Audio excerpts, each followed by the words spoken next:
Mesdames et messieurs, bonjour et bienvenue sur Scribon 3. En dessous de cette vidéo, tous abonnés. Si vous n'êtes pas abonné, veuillez cliquer là-dessus. Abonnez-vous et activez la cloche pour ne pas manquer surtout nos prochaines vidéos. Et si vous n'êtes pas abonné sur notre troisième chaîne, veuillez cliquer également sur Scribon 3 pour avoir accès à notre page d'accueil et vous pouvez vous abonner tout simplement sur notre troisième chaîne. Ce qui suit, c'est un témoignage puissant, même plus puissant que puissant. Pour bien le regarder, pour bien découvrir les choses à l'intérieur, vous devez absolument prier et demander à Dieu de vous soutenir dans cette dimension-là. Mes frères et sœurs, nous devons découvrir qu'il y a des choses terribles qui existent et nous avons besoin d'être bien informés sur la chose. Soyez prêts pour la prochaine vidéo. Si vous avez aimé la vidéo, cliquez sur j'aime et partagez-la. Préparez-vous aussi, ça va être extraordinaire.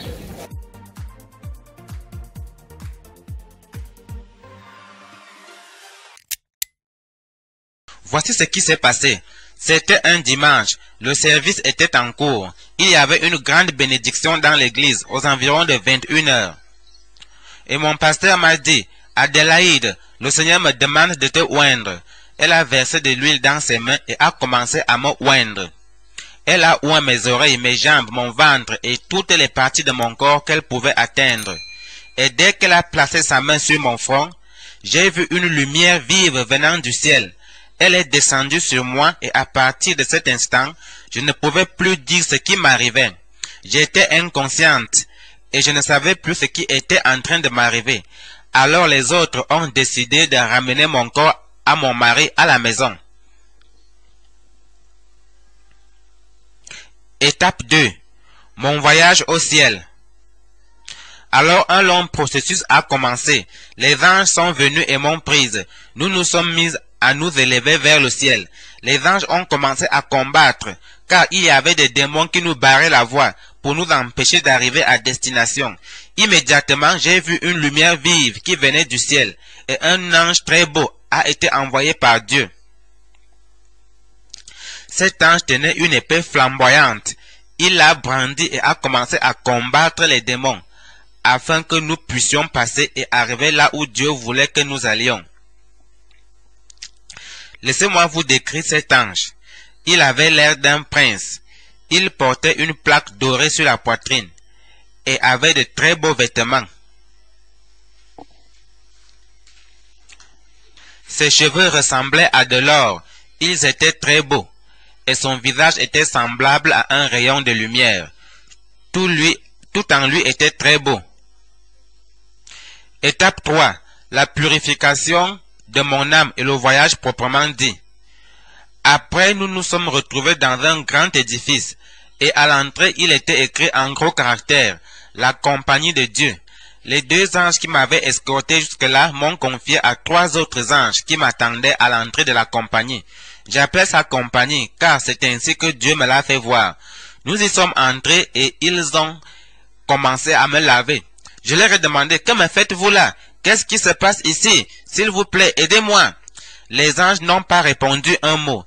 Ils ont continué à laver chaque partie de mon corps avec une eau très pure. Ils ont entamé un grand processus, celui de ma purification. Ils ont commencé à laver mes genoux. C'était terrible et j'ai continué à leur demander pourquoi ils me faisaient subir cela, car la douleur était terrible. Soudain, j'ai entendu une voix. Les anges ne me parlaient pas, mais une voix s'est faite entendre en moi, disant, « Je veux que tu saches que je t'ai donné ces genoux pour que tu sois une femme de prière et non pour que tu ailles faire des choses qui ne me plaisent pas. » M'a dit le Seigneur, « Sache que ces genoux t'ont été donnés pour que tu intercèdes pour l'Église. » Je n'étais pas une femme de prière. Mes moments de prière étaient très courts. Le Seigneur voulait que je prie davantage. Il voulait que je prie plus. Les anges ont continué à me laver. Ils sont descendus au niveau des jambes et se sont mis à les laver. Pendant ce temps, je pleurais, implorant la miséricorde de Dieu, parce que c'était très douloureux. Ils étaient en train de m'écorcher les jambes. La douleur était terrible. Je continuais à implorer la miséricorde de Dieu. Le Seigneur m'a dit, « Ces jambes t'ont été données pour que tu ailles prêcher l'évangile, pour répandre ma parole, et non pour que tu ailles commérer avec tes voisines et faire des choses qui ne me plaisent pas. » C'est à cause de cela que j'ai fait laver tes jambes. Je vous le dis, la douleur était terrible. Mon être tout entier souffrait tout au long de ce processus. Le Seigneur m'a dit, c'est nécessaire que tu comprennes mes plans pour toi. Après cela, j'ai été conduite à un autre endroit où m'attendaient 3 autres anges. Il y avait des choses semblables à des machines et un autre processus a commencé là. Les anges qui s'y trouvaient ont commencé à nettoyer mes yeux avec un liquide semblable à de l'huile. C'était comme si mes yeux avaient été sortis de leurs orbites. Je leur ai demandé, s'il vous plaît, pitié, ayez pitié de moi, aidez-moi. Pourquoi me faites-vous subir tout cela? La douleur que je ressentais au niveau des yeux était terrible. C'était comme s'ils étaient en train de m'écorcher les yeux. Et quelque chose de semblable à une sardine est tombé de mes yeux. C'est ainsi que je peux le décrire. Alors le Seigneur m'a dit, ma fille, je te fais passer par tout ceci parce que je veux que tu changes. Les choses que tu avais l'habitude de faire sur la terre ne me plaisaient pas. Je n'étais pas content quand tu regardais des choses qui ne me plaisent pas. À la télé, tu regardais des feuilletons. Le Seigneur a dit, cela n'édifie pas ta vie. Le Seigneur a dit, ça ne me plaît pas chaque fois que mes enfants regardent des choses de ce genre. Cela ne me glorifie pas. J'ai dit, Seigneur, pardonne-moi et pitié de moi. Et le Seigneur m'a dit, en pleine nuit, aux environs de minuit, tu es toujours en train de regarder des films qui ne t'édifient pas. Et beaucoup de ces films contiennent des scènes pornographiques, des scènes immorales. Je ne t'ai pas donné ces yeux pour regarder de telles choses. Je t'ai donné ces yeux pour que tu ne regardes que des choses qui me glorifient. Voilà pourquoi j'ai fait nettoyer tes yeux. Les anges ont continué à nettoyer mes yeux pendant que moi je plaidais que le Seigneur ait pitié de moi. Ils ont oint mes yeux d'huile et dès cet instant, je voyais différemment. Je ne voyais plus comme avant. Mes yeux étaient totalement changés. Le Seigneur m'a dit, ne convoite plus le mari d'une autre femme. Avant, j'aimais admirer d'autres hommes, et le Seigneur m'a dit que cela ne lui plaisait pas. Je suis ici pour vous parler de ma vie, et vous dire qui j'étais avant. J'étais une croyante comme les autres. Je ne faisais jamais les choses selon la parole de Dieu, mais je marchais selon mes désirs, et suivant mes propres voies, allant ainsi à l'encontre de la volonté de Dieu. Je témoigne aujourd'hui pour que tu changes tes voies. Ce témoignage vient pour sauver les âmes, pour le salut de mon âme et pour celui de ton âme. Frères et sœurs qui écoutez ce témoignage, convoiter est un péché. Regarder des feuilletons et des films mondains, aucune de ces choses ne plaît à Dieu. C'est la raison pour laquelle je vous fais part de ce témoignage. Le processus de purification s'est poursuivi. Les anges ont sorti un petit objet semblable à une lamelle de verre. Ils l'ont introduit dans mon oreille et ils ont commencé à nettoyer les oreilles. La douleur était terrible.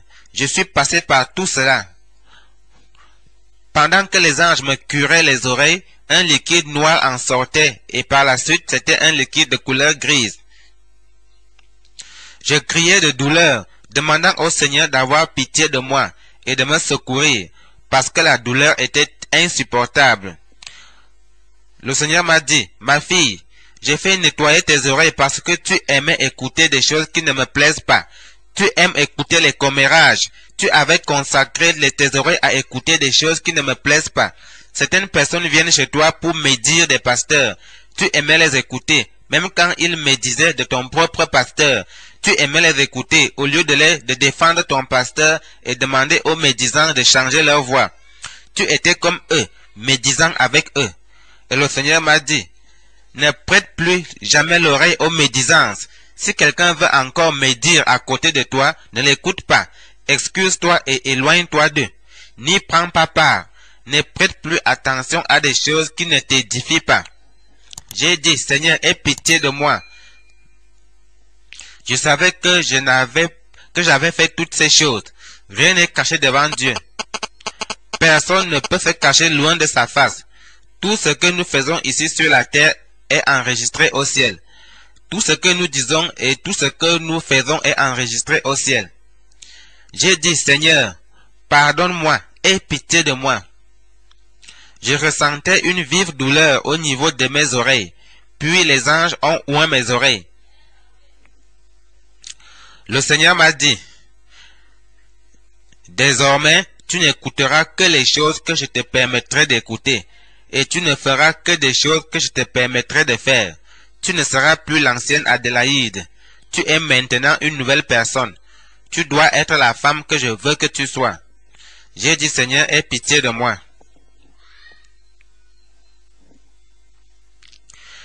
J'ai ensuite été conduite dans un autre compartiment où ma bouche devait être lavée. Ils ont sorti ma langue de ma bouche et l'ont posée sur une surface. Ils ont commencé à la nettoyer. J'ai continué à pleurer, implorant l'aide et la miséricorde du Seigneur. La douleur que j'éprouvais tout au long de ce processus était terrible. Le Seigneur a dit, je veux te laver, je veux te laver. Les anges étaient en train de racler ma langue et un liquide noir en sortait. Et plus tard, c'était un liquide blanc. Les anges ont utilisé une eau très douce pour rincer ma langue. C'était une eau très sucrée. Rien ici-bas n'est aussi sucré que cette eau. Ensuite, ma langue a été ointe d'huile. Ma bouche est aussi passée par le même processus. Un liquide noir a coulé de ma bouche.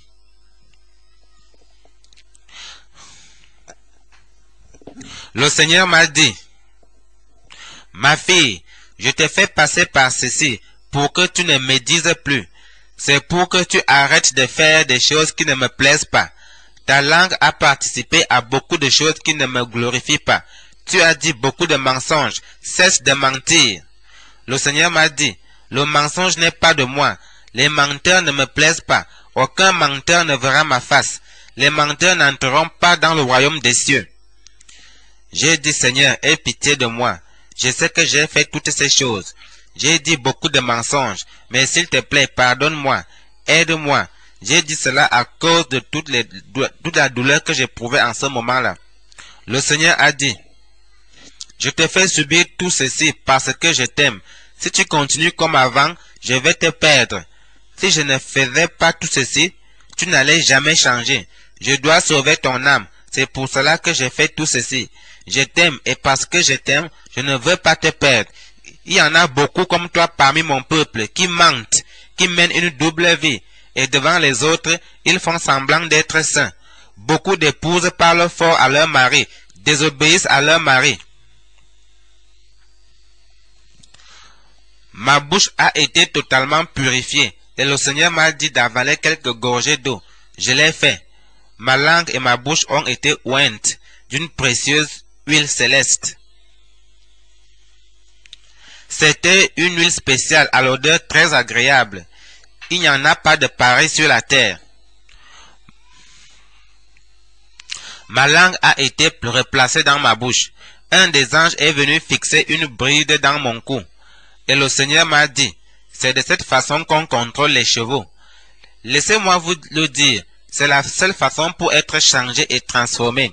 Cessez de dire des paroles vaines et sales et ne prenez plus part à des choses qui ne nous édifient pas. Ces choses ne plaisent pas à Dieu. Arrêtez de dire des paroles vaines et sales. Il y a beaucoup de frères, sœurs, évangélistes, pasteurs et missionnaires qui aiment dire des choses vaines et sales. Je suis ici pour témoigner au sujet de tout ce que le Seigneur m'a montré, pour que votre vie soit transformée. Ce témoignage est donné pour que ta vie change. Ce témoignage est une preuve de l'amour de Dieu pour toi et pour moi. Ma langue a été remise à sa place et était totalement transformée. Je peux vous dire maintenant que plus personne ne peut me provoquer. Maintenant, je ne peux faire que des choses qui plaisent à Dieu. Ensuite, ils se sont attaqués à mon nez. Au début, un liquide noir a coulé de mon nez et ensuite c'était un liquide blanc. Mon nez a été oint et tout cela était vraiment très douloureux. J'ai dit, Seigneur, quelles sont ces choses que j'ai faites avec mon nez et qui ne tombent pas plus? Le Seigneur m'a dit, quand certains de tes clients fument, tu es à l'aise au milieu d'eux parce que toi-même tu fumais avant et tu inhales cette fumée par tes narines. J'ai dit, Seigneur, je sais, pardonne-moi, aie pitié de moi. Le Seigneur m'a dit, Si des gens sont en train de fumer ou de boire l'alcool, tu participes à leur péché chaque fois que tu es avec eux, inhalant la fumée et l'odeur de l'alcool. Le Seigneur a dit, c'est la raison pour laquelle je suis en train de te purifier. À compter de ce jour, chaque fois que tu verras quelqu'un en train de fumer ou de boire l'alcool, tu ne seras plus à l'aise parmi eux. Cela va plutôt te dégoûter et tu t'éloigneras d'eux. Il n'y a pas d'excuse devant le Seigneur. Dieu sait qui tu es et qui je suis.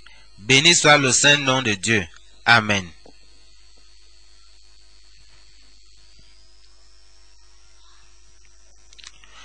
Pendant que je demandais au Seigneur d'avoir pitié de moi, j'ai été amené à un endroit. Arrivé là-bas, les anges ont commencé à laver le reste de mon corps avec un savon blanc. Un liquide gris sortait de mon corps.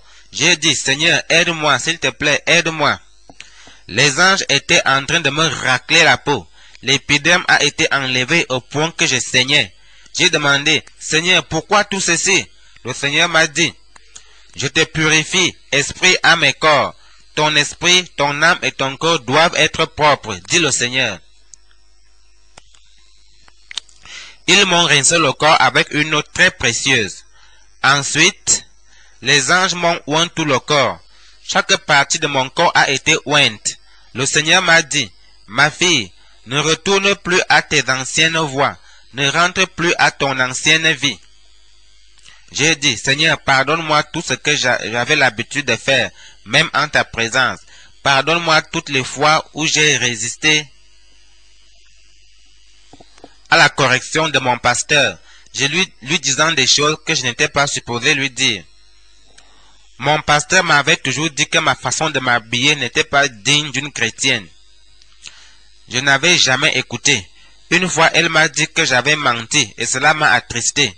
Je te le dis, chaque fois que ton pasteur te corrige et que tu te fâches, le Seigneur se met en colère contre toi. J'ai ensuite été transporté dans un autre compartiment où j'ai été reçu par 3 autres anges. Ils ont utilisé un tissu blanc pour essuyer mon corps.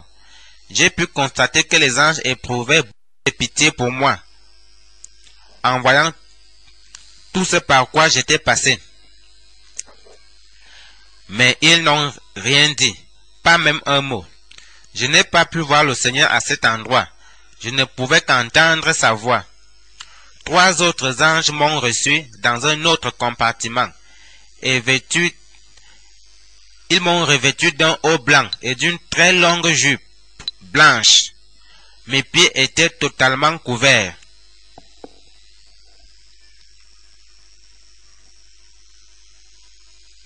Étape 4. J'ai vu d'autres saints au ciel. J'ai été conduite ailleurs et une porte s'est ouverte. Une lumière vive en sortait. C'était une lumière très jolie. Le Seigneur m'a demandé de passer par cette porte.